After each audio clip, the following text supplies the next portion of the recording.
I remember that moment like it was yesterday, standing in front of the television, my heart pounding so hard I thought it might burst from my chest. My name is Megan, I'm 26 years old, and I hold the rank of sergeant in the U.S. Marine Corps.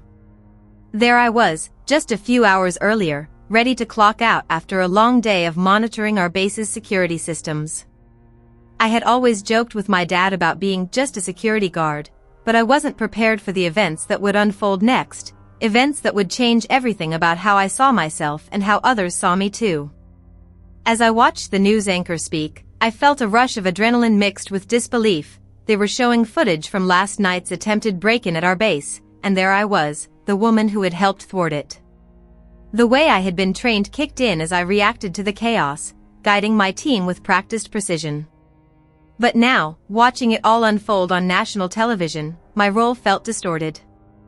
Instead of feeling validated, I felt small, as if the world would only see me through the narrow lens of security guard rather than recognizing the leadership and strength I had honed over years of service. The weight of my father's words echoed in my mind, just a security guard, and it twisted something deep inside me. He had never meant to belittle my role, but the truth had lingered like a bitter taste in my mouth. I tried to shake off the shame that crept through my chest like a cold fog. Why was I letting his opinion overshadow the pride I felt for my commitment to protecting our country? I had sacrificed so much, yet here I was, caught in a moment that could either be my redemption or my downfall. I could hear the anchor's voice in the back of my mind, Sergeant Megan, who played a crucial role in apprehending the intruders. It should have felt empowering, but the reality was that I was staring into a mirror that reflected someone I barely recognized. In that instant, doubt surged within me. What if they only saw me as a cliché? A woman with a gun trying to prove herself? I could feel my palms growing clammy, my breathing quick and shallow as I tried to steady myself against the onslaught of external expectations and my own inner turmoil. But as the report continued, they shifted focus to the importance of teamwork and resilience in the military, highlighting my fellow Marines who had stood alongside me. I realized that, while I felt trapped in this narrative, I had a chance to redefine it.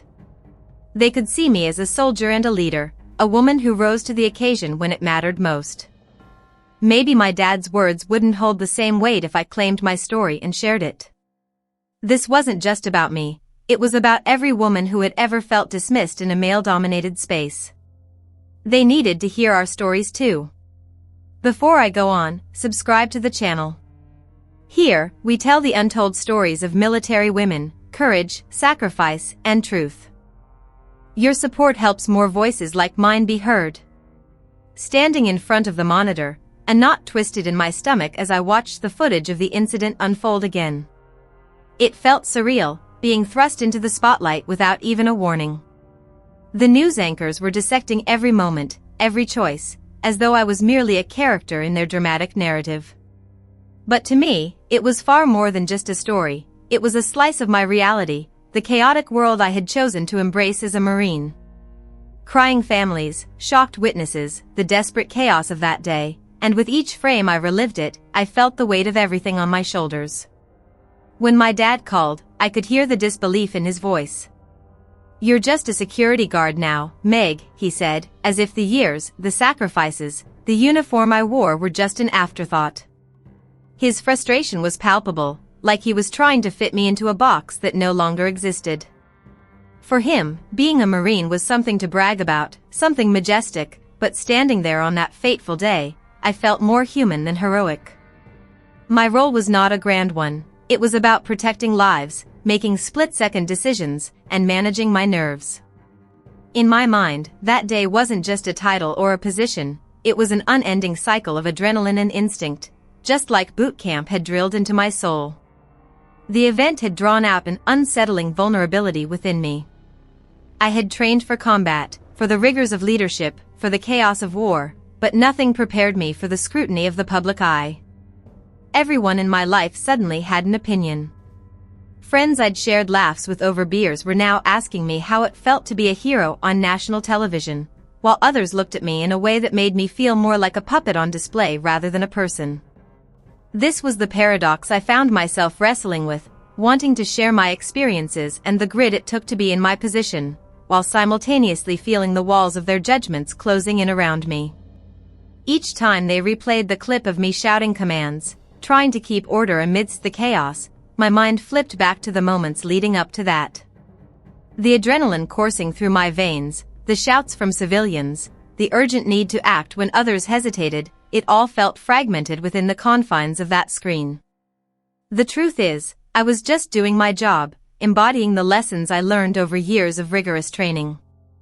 But somewhere between fear and duty, I found myself grappling with something deeper, the realization that doing what I was trained to do wouldn't shield me from the weight of that moment. The burden of that day lingered, heavy and persistent. I was grateful for the support coming in from my fellow Marines and some friends back home.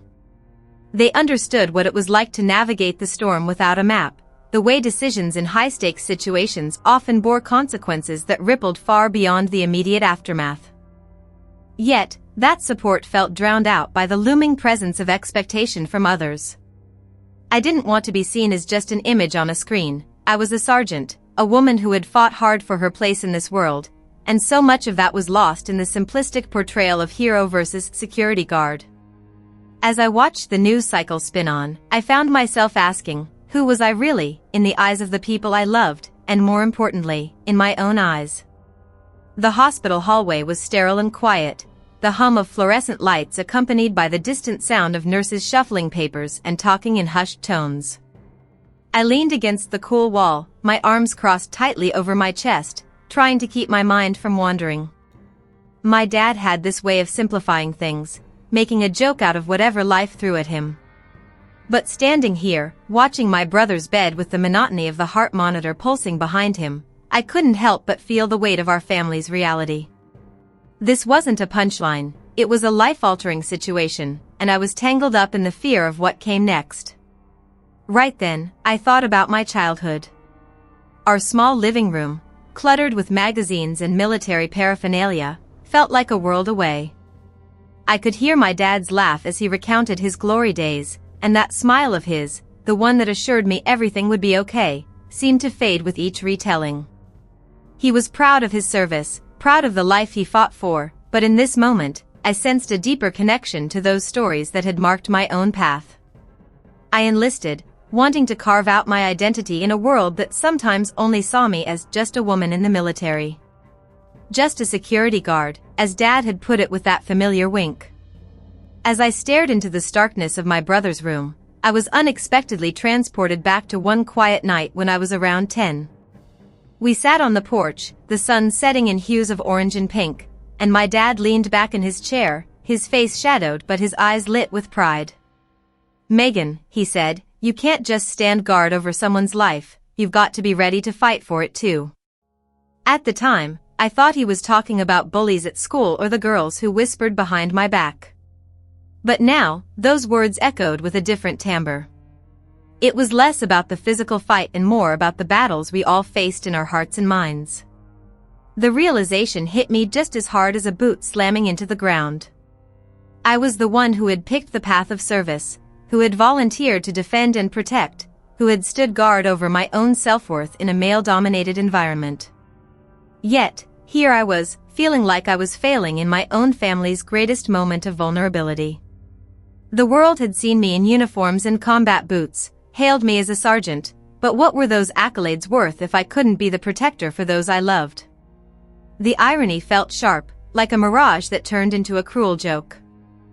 I was trained to face the unfamiliar, yet here I was, paralyzed in the face of one of the most familiar fears, loss. With each second ticking away, I understood that life is chaotic.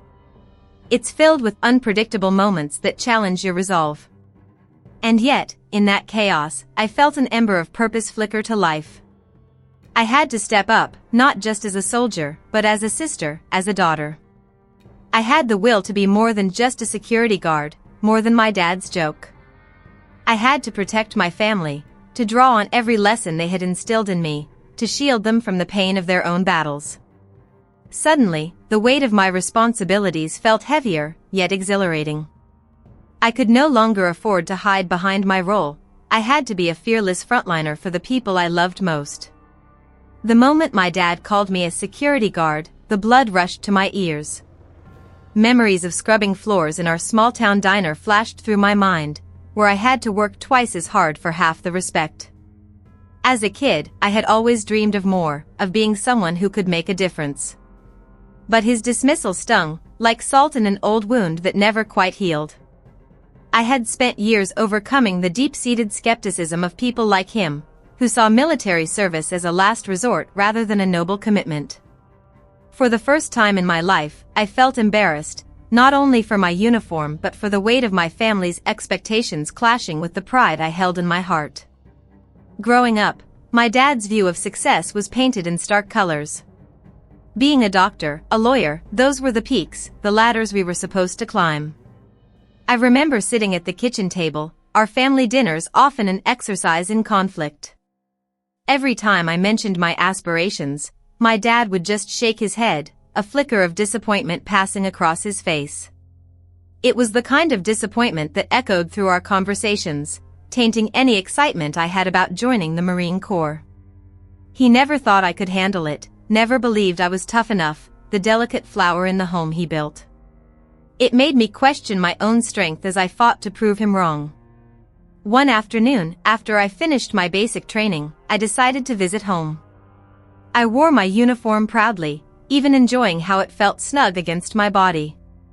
I thought maybe this time he'd see me differently. As I entered the house, the familiar smell of spaghetti wafted through the air, and the memories flooded back, but this time, I wanted them to be laced with pride. I expected to see my dad crack a smile, but instead, his eyes narrowed as he looked me up and down, as if scrutinizing a piece of meat. "You think you're a soldier now?" "Just a glorified security guard." Those words felt like daggers, sharp and ruthless, echoing off the walls of my heart. But the tides turned in a swift, unexpected moment that I could never have anticipated. It was a cold morning when the news broke. I was featured on national television for my role in a humanitarian mission overseas. Suddenly, my father was glued to the screen, his face a canvas of confusion and fascination. I wanted so badly to be proud of myself, to relish the moment, but all I could see was his reaction. The pride I had felt crumbled to dust when I caught him quietly wiping a tear from his eye, and not from joy, more like regret. That day, as the camera panned through our camp, I realized that it wasn't just about proving him wrong, maybe it was about finally being seen. The irony left a bitter taste in my mouth. He had always dismissed what I did as something that lacked value and honor. Yet, here I was, a sergeant serving my country, embarking on missions that showcased the very resilience and courage I had always had. Watching him struggle to reconcile his past opinions with the reality of who I had become brought clarity. The conflict between us had deep roots, but through my journey, I realized it was never about winning in his eyes, it was about understanding my worth, independent of his approval. That day on TV became a turning point not just for him but for me. I stood a little taller and finally believed in the woman I had fought hard to become, both within the walls of my family and beyond. I stand with my arms crossed, watching the world unfold outside the barracks. The sun is dipping toward the horizon, casting a warm glow that feels almost foreign. I can still hear my dad's voice echoing in my head, dismissing my dreams of more than just being a security guard. It stung to feel that disappointment, not just from him but from a world that often underestimated women in uniform. The moment I enlisted, I could feel the whisper of judgments surrounding me, but I was determined to carve my path, one mission at a time. A few weeks ago, when the call came to lead a small detachment on a routine supply run, my heart raced with a mix of excitement and apprehension. It was a simple task, but it felt monumental to me. Back in the training camps, I had been the one to step up when no one else wanted to. I had trained harder, pushed through the exhaustion, and earned my place among seasoned Marines. But those memories felt overshadowed when I heard my dad's voice. I wanted to prove him wrong, to show him that my life wasn't about standing guard, it was about being part of something greater. As we loaded the vehicles, I caught the eye of a few fellow Marines. I noticed the way they respected me. They didn't see me as just a woman but as their sergeant. Yet that wasn't enough to silence the self-doubt creeping in. Every time they asked for my input or handed me the lead, I could almost hear my dad scoffing. What does she know? I imagined him thinking. I wanted to scream back, I know everything.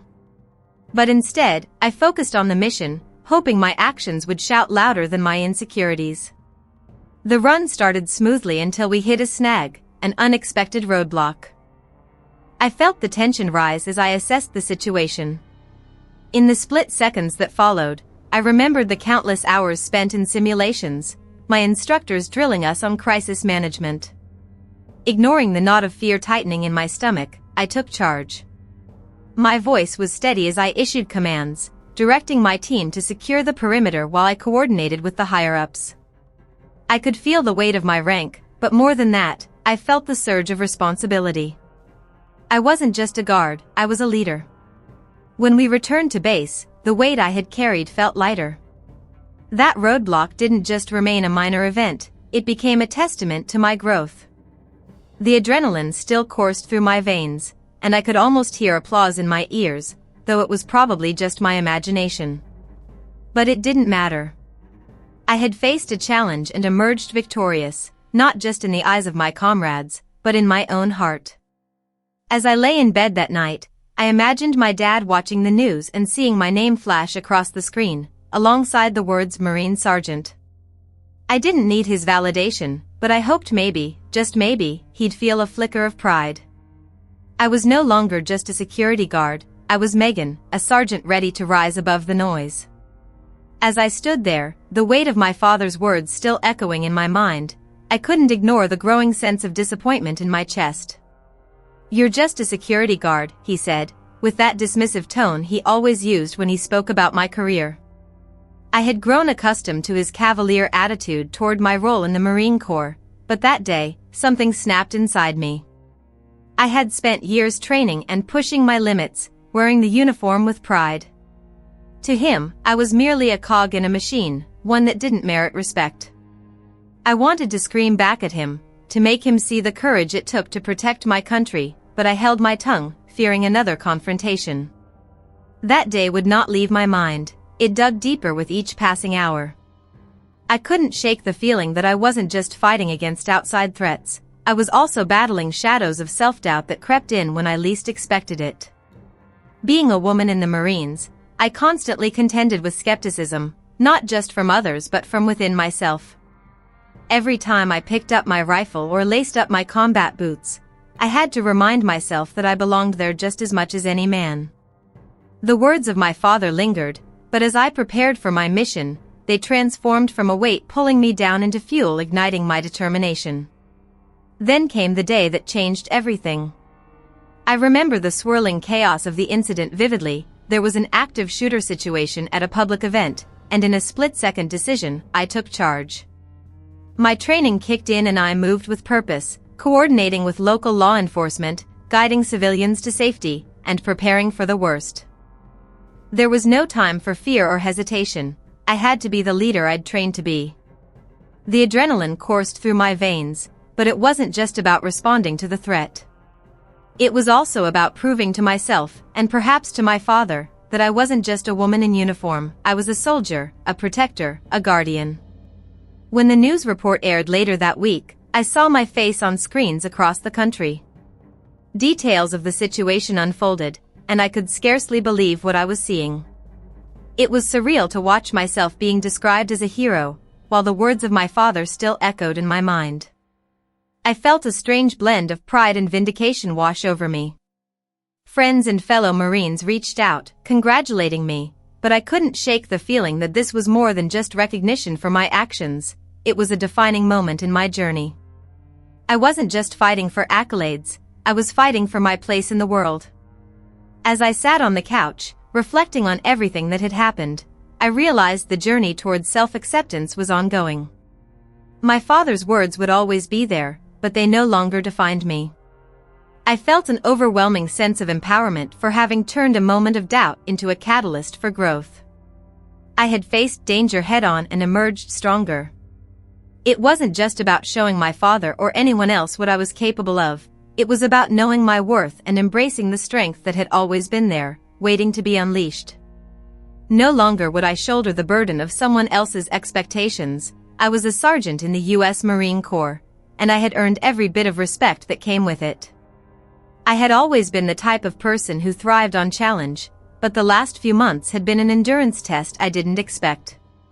I remember the first time they said it. My dad, a man of few words but plenty of opinions, looked me straight in the eye and said, "Megan, you're just a security guard now." I wanted to scream that I was more. More than the uniform I wore. More than the job I'd taken after being injured during my last tour. But in that moment, I didn't have the words. I just nodded, knowing he was only trying to protect me from disappointment. Little did he know, this security role was just a chapter, not the whole story. Every day at the front desk, I watched the world outside through the glass doors, fascinated by the people passing by. They were in such a hurry to get wherever it was they were going, and I often daydreamed of donning my camis again, standing tall and strong in the face of adversity. But as the weeks turned into months, I began to realize how much I valued the quiet moments in my new role. It wasn't just about securing the building, it was about finding purpose, redefining my strengths, and using my skills in ways I never anticipated. I began volunteering in our community, helping at local shelters and attending city council meetings, all while I was still trapped behind that desk. The change in perspective was profound. Then came the day when everything flipped upside down. I was on my break, scrolling through my phone, when I stumbled upon a breaking news alert. A fire had broken out in a nearby building, and chaos ensued. People were running everywhere, and instincts kicked in. Before I knew it, I was rushing toward the scene. My heart raced, fueled by the adrenaline I hadn't felt in so long.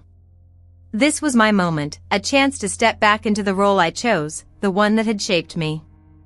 I took charge, directing people to safety as flames danced dangerously close. It was a few hours before I realized the enormity of what had happened, and it wasn't until the news cameras turned their lenses on me that I understood just how much I mattered. When the news segment aired, my phone buzzed non-stop with texts from friends and family. "You were incredible. I knew you had it in you." But my heart sank a little when I read my dad's message, "Megan, I was wrong. You're not just a security guard." It felt bittersweet. I wanted him to recognize my growth, but the truth was, I had been learning to appreciate every aspect of my journey, including that desk job. I wouldn't let anyone, including myself, diminish my value based on a title. That moment of realization was just as powerful as any I'd experienced during my service. I understood now that persistence wasn't just about pushing through, it was about evolving, finding strength in vulnerability, and standing firm in my identity. In the aftermath, I took time to reflect. I wasn't defined by a singular role or a fleeting moment of heroism, rather, I was a mosaic of experiences, triumphs, and setbacks. My heart swelled with pride as the days turned into weeks, and I embraced both my present and my past with open arms. My uniform might have been traded for something more civilian, but my mission remained clear: to serve, to protect, and to strive toward becoming my best self. This was a new journey, a new opportunity for growth, and I wouldn't look back. The world wasn't just seeing a former Marine or a mere security guard, they were beginning to see a woman fiercely committed to her purpose, and that was just the beginning. I sat in the dim light of my living room, scrolling through photos on my phone, each one a reminder of a time when the world seemed brighter. My dad had always been my biggest supporter, despite his tough exterior. I could still hear his voice, booming through the house, telling me I could conquer anything. But now, as I flipped through pictures of us at my boot camp graduation, a tight knot formed in my stomach. He had never understood my decision to enlist in the Marine Corps. To him, I was just a kid playing dress-up in a uniform, and that hurt more than I cared to admit.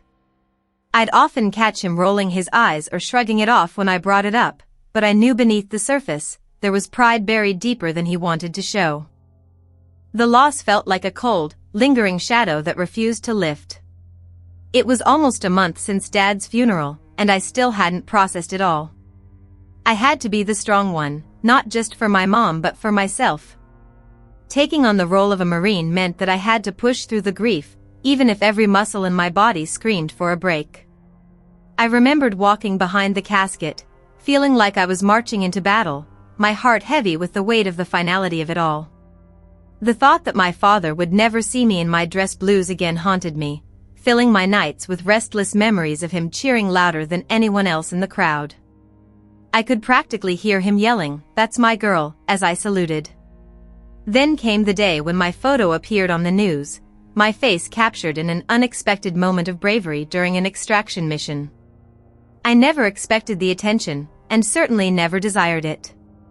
My phone buzzed incessantly with notifications, friends and strangers alike calling me a hero. But all I could think of was that my dad would have laughed at the sheer absurdity of it all. "Just a security guard," he'd say, dismissing my service as nothing more than a job, while I stood there, torso tall in my camo, feeling the weight of expectations. It felt surreal to be celebrated while my heart was still heavy with loss. With every news segment, I could hear whispers of his voice cutting through the roar of the media frenzy. He would have probably been in disbelief, flipping between pride and confusion, trying to grasp how his little girl had transformed into something he couldn't comprehend. The conflicting emotions boiled within me.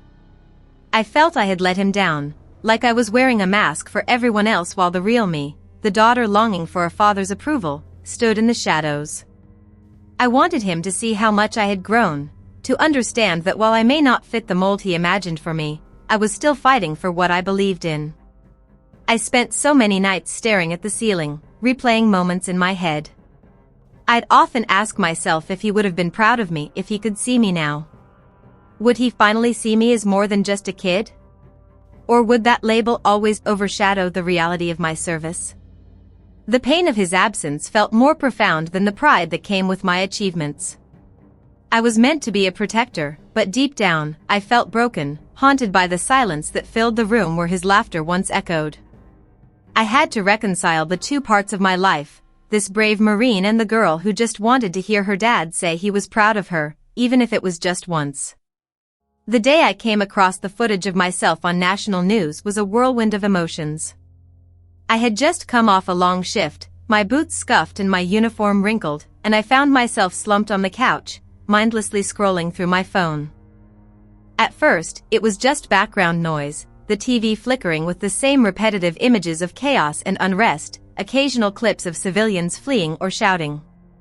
I fumbled with the remote, ready to turn it off when something caught my eye.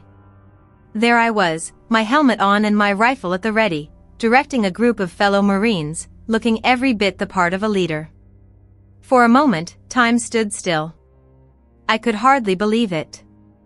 The sheer adrenaline of the moment rushed back as I watched the scene unfold on screen. I remembered the tension in the air, the sound of distant sirens, the fear stretching taut through every fiber of my being. My heart raced. It felt surreal seeing myself leading a group of Marines in an environment I had trained for, yet never thought I'd experience in such an intense, public way. In that moment, I wasn't just a security guard as my dad had dismissed me earlier, I was a sergeant who had a duty to uphold. Recognition, even in such an unexpected manner, stirred something deep inside me. After the broadcast aired, things shifted. When I returned to base the following day, my fellow Marines greeted me with a mix of admiration and light-hearted teasing. "Saw you on TV, Sarge. You were a natural." One of the younger privates grinned, while another clapped me on the back with a grin that lit up his face. I could hear a few of them recounting the footage, replaying bits of it with exaggerated motions. What had started as a harrowing experience had transformed into a badge of honor. For the first time in what felt like ages, I felt a swell of pride wash over me, a sense of camaraderie that made the grueling hours and sacrifices worth it. Yet, amongst all the cheers and playful jabs, I couldn't shake the feeling that I should remain grounded. My dad's words echoed in my mind, a reminder of how easily it is to be defined by position rather than action. I knew that while recognition felt good, it didn't change the reality of my duty and the weight that came with it. I was leading a team, not for fame or accolades, but because we had lives to protect and tasks to accomplish. I glanced around the room, noting the camaraderie, the shared respect among us. These men and women understood exactly what it meant to be in the heat of the moment, what it felt like to put everything on the line for the sake of others. As the days went by, I found myself reflecting more on my identity. Each time I stepped forward to take command, it was as if the recognition propelled me, reminding me that I was more than my father's opinion or society's narrow views. I was a Marine. I was capable. That knowledge filled me with a fierce determination to continue leading my team with the integrity and strength they needed. Recognition from peers is a powerful force. It not only motivated me but also reminded me of the responsibility I held. I wasn't just someone on the sidelines anymore. I was in the arena, and that made all the difference. I sat by the window in my tiny apartment, staring out at the bustling street below. It was the same view I had looked at 1,000 times, but today it brought nothing but numbness. My phone buzzed on the table, and I absently glanced at the screen. Another news alert. Marine Sergeant Megan Taylor stops in armed robbery. I rolled my eyes, the headline brushing past me like a pesky fly. My dad's words echoed in my mind, "You're just a security guard now." The weight of his dismissive tone had never fully lifted. I kept replaying that conversation in my head, the disappointment dripping from his voice as if I had let down the very nation I pledged to protect. I took a deep breath, forcing myself to think of the moment that changed everything. There I was, standing in front of the grocery store, when I heard the commotion. Gunshots rang out, and everything slowed down. My training kicked in, muscle memory took over, and somehow, amidst the chaos, I found clarity. I still saw the fear in the shoppers' eyes, the mothers clutching their children, the elderly frozen in place. It felt like my duty, not just as a Marine but as a human being, to respond. That day I was anything but a security guard, I was a protector. And yet, all my dad could see was a title. How could I prove myself when even the person I looked up to the most couldn't see the reality of who I was? Yet here I was, facing that very confrontation again, both with my father's expectations and with my own self-doubt. The national news cycle had picked up my story, and for the first time, people were seeing me as something more than they had before. Yet, all I could hear was the voice of my father, questioning my choices, tearing at the fabric of my confidence. I clenched my fists, feeling the tightness in my chest. I had always worn this uniform with pride, yet now it felt like a shroud, suffocating me beneath the weight of someone else's opinion. That weekend, I finally decided to confront him. I'd called him to meet at our usual diner, the one where we used to catch up after deployments. Walking in felt heavy, like I was dragging a boulder behind me. He was already there, nursing a black coffee, his eyes lighting up when he saw me. But the moment the waitress asked about my newfound fame, his smile faltered. I took a deep breath. "You know, Dad, I'm more than just a title. I'm proud to serve, proud to protect, and being a Marine isn't about the medals, it's about the lives we save." I could feel my heart racing, my voice trembling with every word. The silence that followed felt excruciating. His expression shifted, from disbelief to confusion, and finally to something that resembled understanding. "Megan, I just didn't want you to be in danger," he stammered, but I wasn't buying it anymore. I had faced danger, I was living it every day. My father's fears, as well-intentioned as they were, could no longer define who I was or who I was becoming. I'd put on the uniform not just to serve but to assert my identity, one that was distinct from his expectations. I finally felt it, the clash of our realities, the moment of confrontation that could either break or mold our relationship. And in that diner, I understood that I wasn't just fighting for my place in the world, I was fighting for my own voice. I remember the moment my dad called. I was knee-deep in army drills, the sun beating down on my back, when his voice came through the line, shaky but loud enough for me to hear his disbelief. "Megan, I saw you on the news." I never thought that the day would come when our roles would switch like this. My dad, who always had a way of dismissing my ambitions, suddenly trying to reconcile my existence as a Marine with the image of his little girl. The need to protect me had always been his default setting, but this moment felt different, like a shift in tectonic plates that transformed the landscape of our relationship. His initial incredulity, though mixed with pride, felt like a punch to the gut. To him, I was still the girl who didn't finish her science project in middle school, even after wearing the uniform, earning my stripes, and serving countless hours. I was still just Megan. It stung more than I anticipated. I've always craved his approval, chased it like a lost child in a crowded fair, and here I was, standing tall in my boots while he was still wrestling with his mental image of me. I could hear his disappointment lurking behind his words. "What are you doing on national news?" he asked, as if I'd taken a detour into a different life, a life he couldn't understand. As the days went by, reactions poured in from family and friends. My mom was ecstatic, sharing snippets from the news coverage with everyone, her voice brimming with pride. She told me how she was touched when she saw me standing resolute on that podium, explaining my actions during the incident. Contrary to my father, she had always believed in my abilities, even when I doubted them myself. But for every jubilant message from acquaintances, there were the whispers of skepticism, the ones that crept through the halls of my childhood home. Is she really a hero, some would ask, tucked behind the curtain of social media? I could almost feel the weight of their skepticism crush me, but my resolve pushed through. I wasn't seeking validation from them, I was answering a call. The public side of my life began to morph into something I struggled to grasp. Seemingly overnight, I became a symbol, an embodiment of resilience wrapped in a Marine uniform. Each time cameras flashed, I felt like a gladiator, standing in an arena, yet I could hear my father's voice lingering in the background.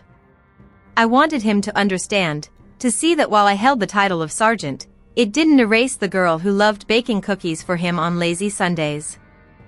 It felt as if I was battling two fronts, gaining recognition while striving to connect with my father, to pull him into my world instead of watching from the sidelines. In the end, I realized that the journey towards recognition was just as pivotal as wearing my uniform. The way I faced the chaos, those minutes during that live incident, was how I wanted my dad to see me, not just as a security guard in his eyes but as a woman who had dared to stand firm, to believe in something greater than herself. Perhaps he would come around, see the strength I had forged through the trials of my service, and understand that my identity as a Marine didn't diminish my role as his daughter. All I needed was for him to meet me halfway, to shift his perspective just enough for us to understand one another. Maybe one day, he would hug me tight and finally say, "I'm proud of you, Megan." For now, though, all I could do was continue being the sergeant I had become. I always remember my dad's words, echoing in my mind like a war cry, "You're just a security guard, Megan. Don't forget it." It's strange how the simple power of language can shape our identities. For years, I believed that my worth was tied to how others perceived me. Being a sergeant in the U.S. Marine Corps, I faced challenges that tested my strength, but nothing felt as daunting as the burden of external approval. I allowed those words to limit me, to define my potential. Yet, that day on national news when I stood tall, ready to protect, something shifted inside me. The world saw me, not just as a woman or a title, but as a force to be reckoned with, a Marine who wasn't afraid to step into the line of fire. In the weeks that followed my moment on screen, the phone calls and messages poured in. Friends and family celebrated my bravery, while my heart ached for my father's approval that I once craved.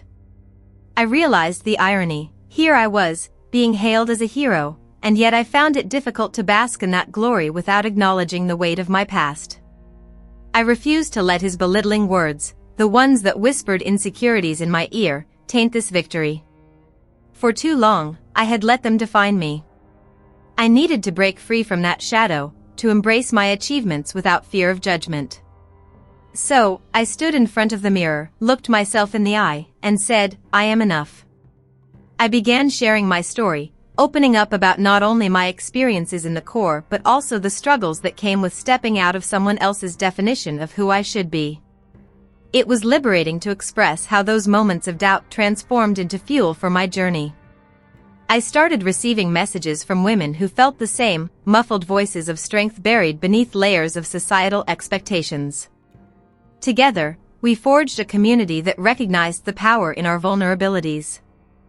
My story became a catalyst for others to reclaim their narratives, to understand that they too could rise, unfettered by the chains of someone else's perception.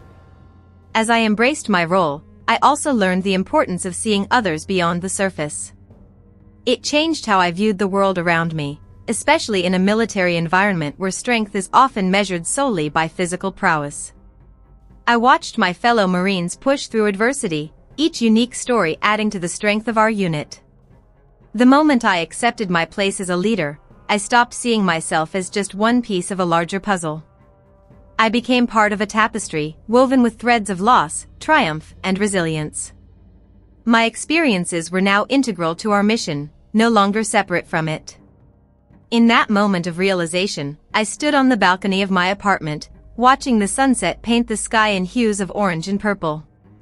The clouds bathed in color mirrored the complexity of my journey, once dull and gray, now vibrant and full of life. I breathed in deeply, feeling the weight of who I used to be dissipate with each exhale. I no longer sought approval from those who belittled me. Instead, I found strength within. And as the sun dipped below the horizon, I promised myself that I would continue to rise, stronger and more radiant, just like the dawn that follows the darkest of nights. If you stayed with me until the end, thank you. Please like this video, subscribe to the channel, and tell me in the comments which city you're watching from.